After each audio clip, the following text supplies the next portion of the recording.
Alrighty, welcome back everyone. We just talked about how either of these teams got here. There were some bumps in the road for both these teams, no doubt about that. Some things they had to deal with, including a lot of injuries on both these teams, but they found their way to the national title, and I got some questions about this national title that I want to get into before tomorrow, which is going to just be a jamboree. It's just going to be everything around this game. It's going to be matchups, storylines, players to watch, my official pick, everything in between is going to happen on tomorrow's show, so it's going to be a little bit of a national title extravaganza. But let's go ahead and jump into this thing, and let's talk about some of the questions that I do have, and we'll talk about that one right here, Anthony.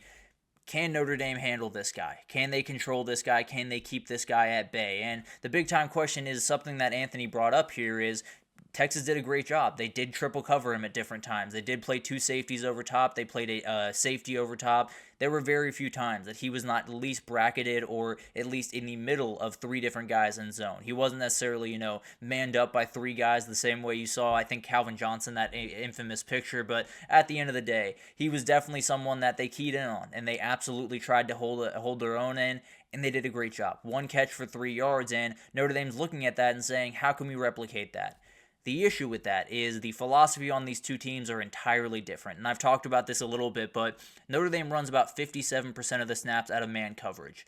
That is not something that has worked very well for teams that have faced Ohio State. Tennessee did this, Oregon did this, and we saw the result of that. It was very, very not pretty. It was definitely something that Ohio State loves to take advantage of, because if you're going to find two guys that can get separation better than Jeremiah Smith and Emeka Egbuka, you're not going to find those two guys, just plain and simple. Now, separation might not be the greatest thing about Jeremiah Smith, but let's be honest. He's pretty much separated the second that he leaves the line of scrimmage. So it's going to be really interesting to watch what happens. And and that's the goal, Anthony. It's always the goal to see, can we get everyone else to do what they do and just keep this guy at bay? Because as much as people will talk about, Ohio State still found their way through, and obviously they are more than Jeremiah Smith. Travion Henderson, Carnell Tate, Emeka Egbuka, all of those guys will make plays in this game. But the reality is, the entire offense for Ohio State that it looked like unstoppable for the first two games was held to 21 points. 7 of the 28 came off a scoop and score, so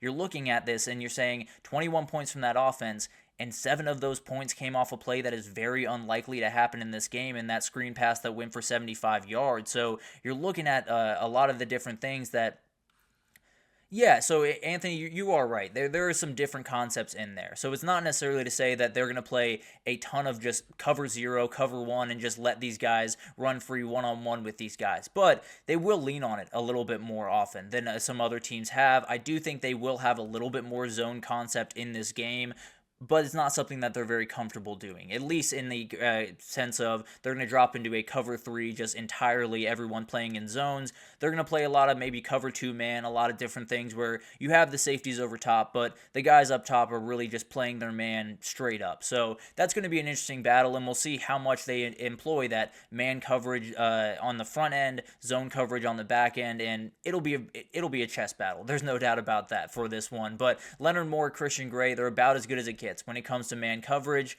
I don't know if anyone can guard this kid, man coverage. So they're probably going to have to change it up just a little bit. It'll be very interesting to see how much they change it up. Or do they say, this is what got us here and we're going to let it take us to a national title? And Ohio State would be more than fine with that. They'll throw it up to this guy and see what happens. But it's going to be awesome to watch. And another reason why that Al Golden is just so important in this game. Maybe the most important coach in this game.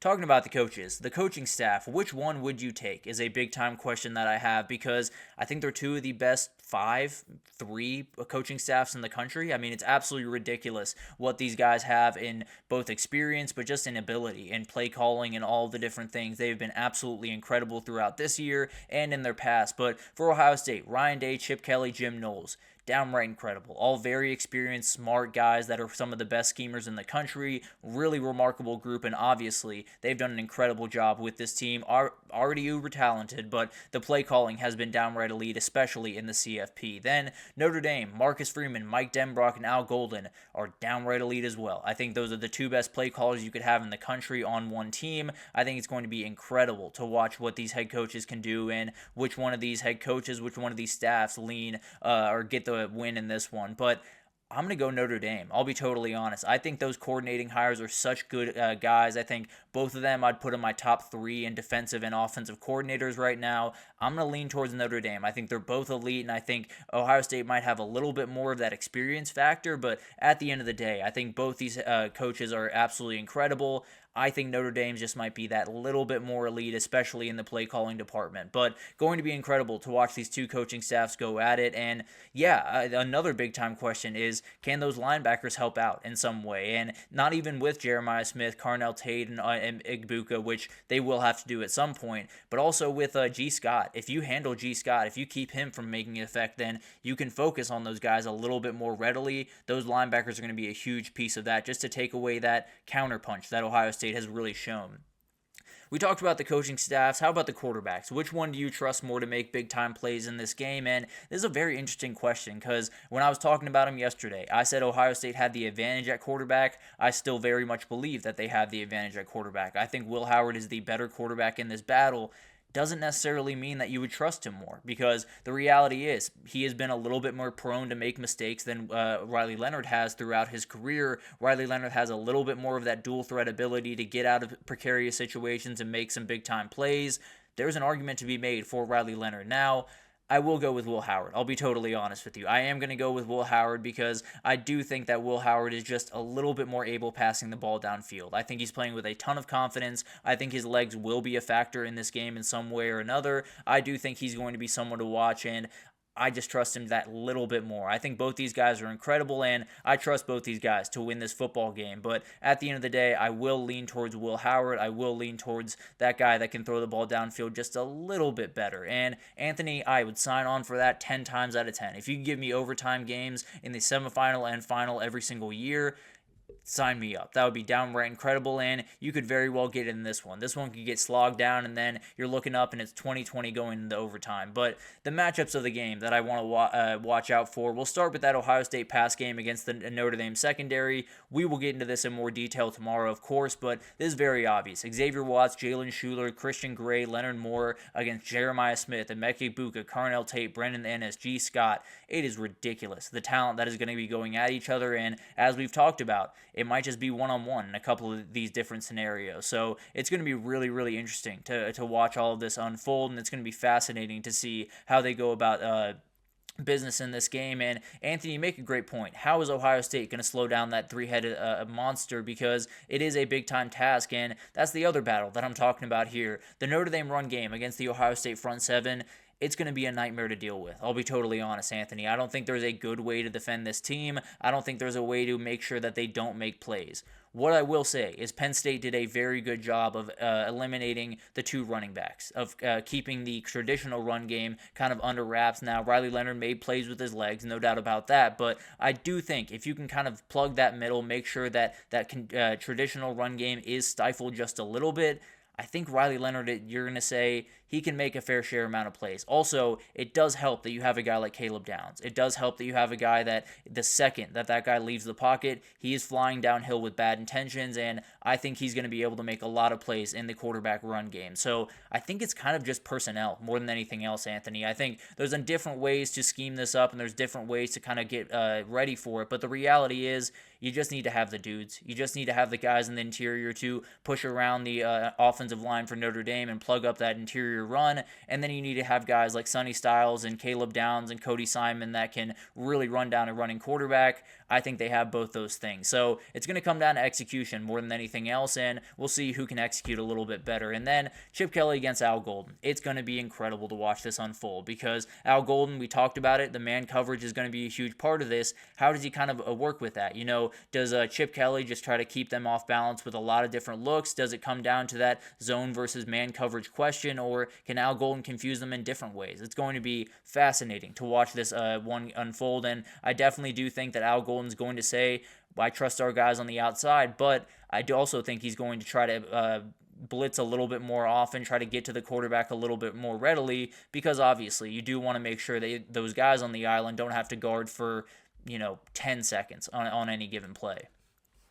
Riley Leonard, can he be a difference maker with his legs? Because he better. That's the reality of this game. We just talked about it, Anthony, how it's going to be a nightmare to kind of figure out how they're going to defend it, and he's going to have to be the guy that's going to have to make big plays. He made big plays against Penn State, didn't necessarily get going super consistently throughout that game, but definitely made some big-time plays down the stretch. Obviously, against Georgia, made a number of plays, so I do think it's a world where if he doesn't make plays with his legs, if that running game is not able to predicate off Riley Leonard being able to pull that ball, get off on the edge, and make 8, 9, 10 yards on a first down, I think you're going to have a problem, just plain and simple. I think these running backs are fantastic, but if they don't have to worry about that quarterback read game, this interior is going to get absolutely abused. I'm just being totally honest. There is no way that you're going to be able to pull Riley Leonard's running ability out of this game and still have a Notre Dame win. So you're going to have to get this. If you're Notre Dame, you're going to have to get Riley Leonard out on the edge and avoid a guy like Caleb Downs flying downhill at what looks like 1,000,000 miles an hour every time he does it. But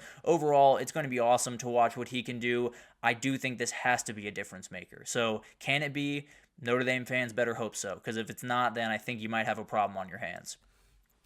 And then could the title mean a change at both places? And this is one we talked about a little bit earlier in the show, so I won't waste too much time on this, but there is the question here. You know, we talked about it earlier, or I believe last week actually we talked about it, was Ryan Day. Does he just move on regardless? Does he just move on even if they win the national titles? Does he say that this is too much, I have no desire to be around the constant criticism and unfair criticism that I've got, I'm going to ride out as a national champion and move on to the NFL? Does Marcus Freeman do that? Because the reality is, I'm not necessarily saying that he is going to leave Notre Dame. I fully expect him to stay at Notre Dame for quite some time. That being said, if the Bears call and your guy, and it's Caleb Williams up there, it could be hard to turn down. I'll be totally honest. Now, I tend to believe he will, but I do think it's one of those big-time questions. Same for Ryan Day, that there are going to be moments where he is going to be able to walk out of this program, and it will be in this offseason that he will have a little bit of an opening. I think he'll be at Ohio State in 2025, but there are questions behind the scenes, and it's definitely something that you're going to watch. So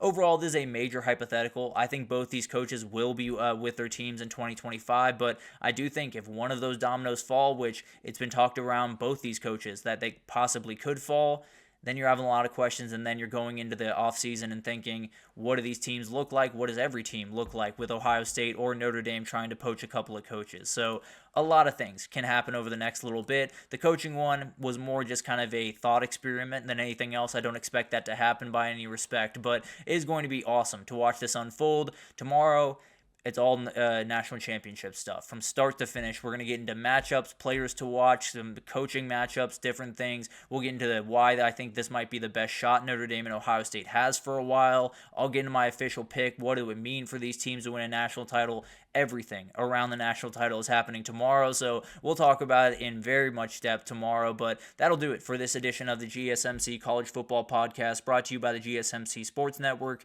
Your support means a lot to us, so please remember to subscribe to the show, leave a positive review. It does make a huge difference. Also, follow us on Facebook, Twitter, TikTok, Instagram, all the social pages for all the content and updates you could possibly need. We have great people doing great work across every single sport you could want, so anything in the world of sports, come on over to GSMC and we have you totally covered. But thank you once again for listening. We'll be back tomorrow for just a national championship extravaganza, but I'll see you then at 9 a.m. Eastern.